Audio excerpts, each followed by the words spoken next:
Buonasera a tutti da Campanaro Sardo. Oggi siamo a San Nicolò, Guspini.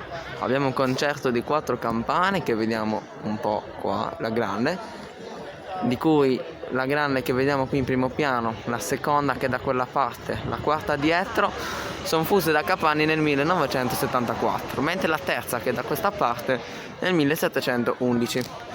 Adesso, come vedete, è sera perché ho partecipato alla messa e prima di partecipare alla messa ho registrato l'audio dell'Angelus. A presto. Eccoci qui in campanile, abbiamo 4 campane, la grande, la seconda,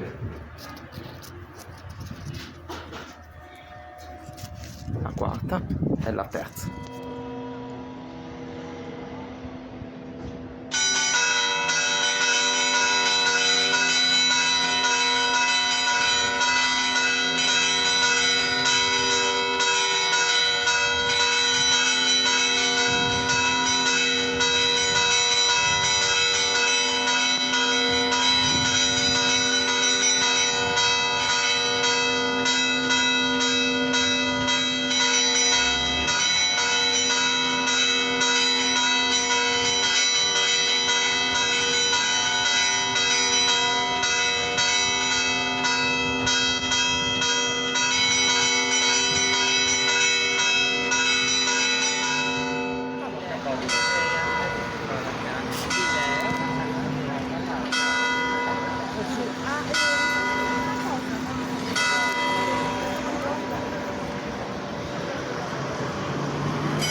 La quarta e la seconda sono rotte, devo andare a sistemarle, anzi il tecnico penso, suona la grande e basta.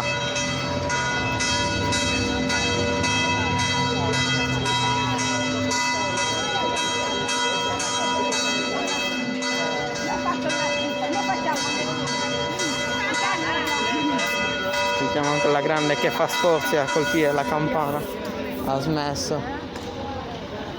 Sentiamo adesso l'Angelus delle 8 che ha suonato malissimo, in quanto la quarta e la seconda sono guaste, devono andare a sistemarle per fortuna. Vediamo il video facendo vedere a voi iscritti l'infiorata di Santa Maria che sta facendo probabilmente l'infiorata per la festa di Santa Maria Acquas, oppure per un normalissimo raduno. Vediamo qua, è in corso ancora, forse in corso, vediamo qua.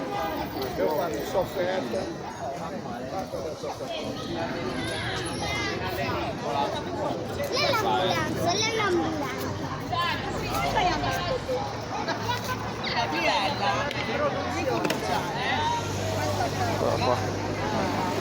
E dalla chiesa di San Nicolò un saluto e alla prossima.